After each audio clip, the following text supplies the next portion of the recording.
Hi, I'm Jason Rodenbeck, and I'm the Director of Academic Services for the Access Program here at Point University. And I want to share with you for a few moments about a very important topic.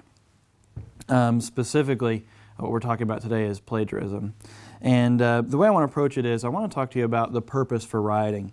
A lot of times in the hustle and bustle of going back to school, especially for new students or especially for students that have come back after being gone from school for a while, and with all the other things we have going on in our lives, it can be really easy to approach the assignments that we have as just a task that's got to be accomplished rather than a tool that's designed to aid us in learning, and rather than as a meaningful part of our education. And so sometimes when we look at a research paper or an assignment like that, sometimes we get the wrong ideas. Sometimes we look at the paper as if the real purpose of it is just to get some information to regurgitate for the instructor. In that case, a lot of times what happens is that the source of the information doesn't really matter to us. We're just trying to find something to give to the instructor. And so a lot of students sometimes just get online, do a quick Google search, get on Wikipedia, and then copy and paste a bunch of information, and then turn that in as their paper. The problem, of course, is that the paper or the information isn't yours. You didn't write that. And of course the other problem is that information may or may not be very good, may not be very reputable, and it may not have really benefited the student.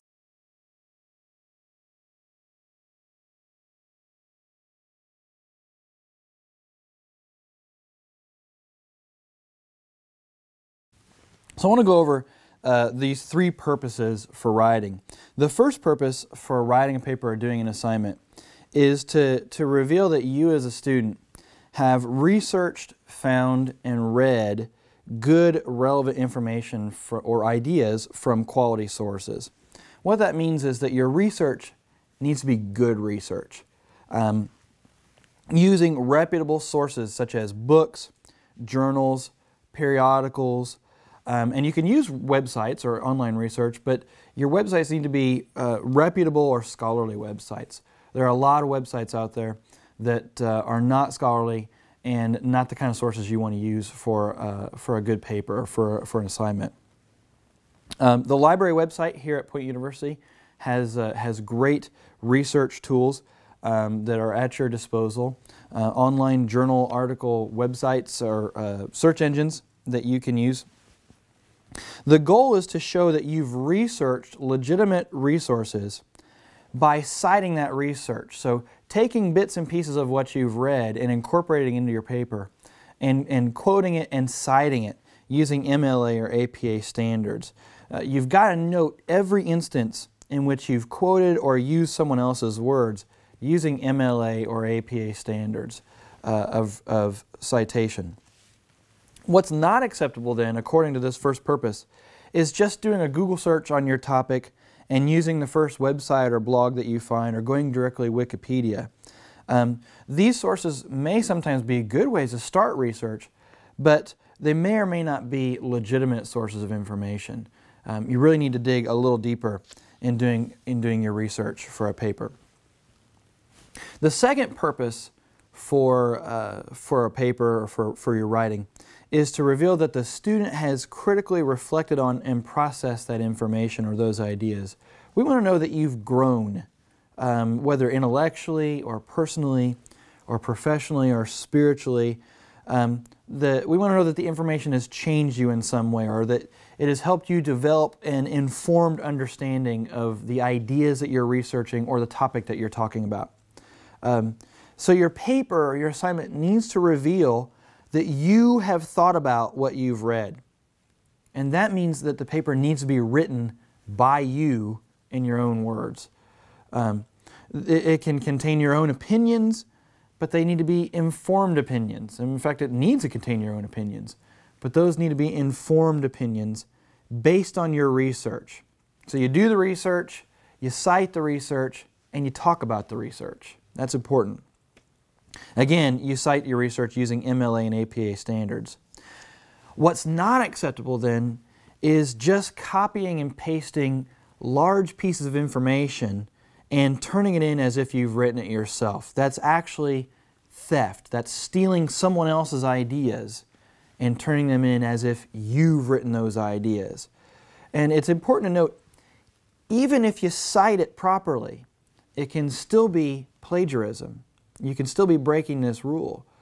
If you've just copied all of the information from a website into your paper and that's what you've turned in as your paper, even if you cite that you got it from there, that's still plagiarism because you didn't write that paper. You just took it from somewhere else. What's also not acceptable is when you don't cite your research appropriately using MLA or APA standards. Anytime you quote someone or use information that's not your own, if you don't cite that, then that's plagiarism.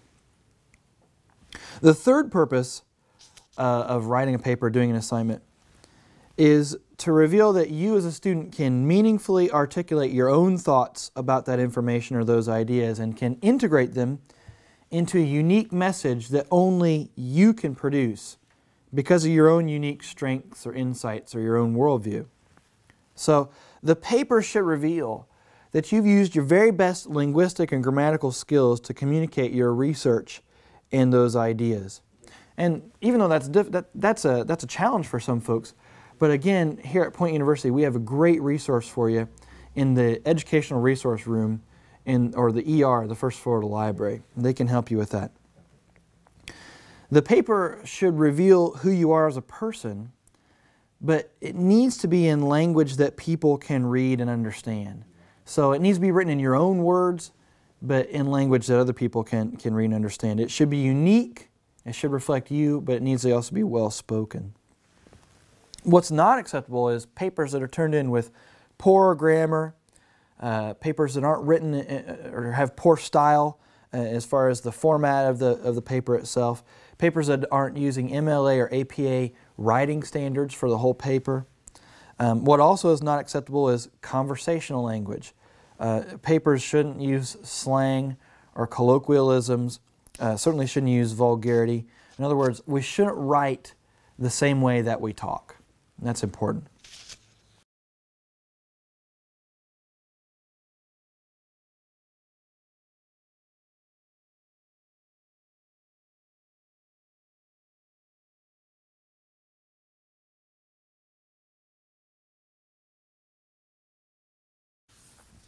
Very briefly, I want to talk to you specifically now about plagiarism itself. And it's important that you understand these things. Plagiarism is cheating.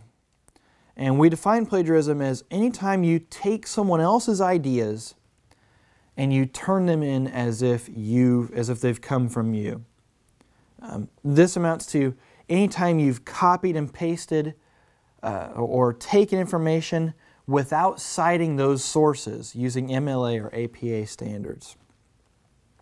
Anytime you've copied and pasted large pieces of information rather than researching, reading, and thinking about and writing your own ideas about that. Anytime you've taken a large piece of information and turned it in as your own paper, that's also plagiarism. Anytime you've collaborated on a paper which is meant to be done on an individual basis. Anytime you've copied information from someone else's paper, anytime you've taken someone else's paper and just reworded it, that's also plagiarism. Anytime you've bought a paper, or used a paper, or turned in a paper somebody else turned in, that's plagiarism and it's cheating. And you need to know that plagiarism has consequences for us. As an academic institution, we would not be doing our job. We would actually be cheating you if we didn't hold you accountable on this. But plagiarism has consequences. Plagiarizing will earn a 0 for the first time that you do it. If you've plagiarized a paper, the first time you turn in a plagiarized paper, you're going to earn a 0 for that assignment. The second time, even if it's in a different class, the second time that you've plagiarized, that will result in failure for that class. You will automatically fail the class. The third instance of plagiarism for a student can actually result in expulsion from the program. Again, the reason we share all this with you is we want to make sure that you're getting the most from your education here at Point University. We want to make sure that when you do an assignment, that it's actually preparing you to work in the field in which you've chosen to study. And I hope that what I've presented here today for you helps you and helps you get the most out of your time here at Point University. Thanks for watching this, and enjoy your class.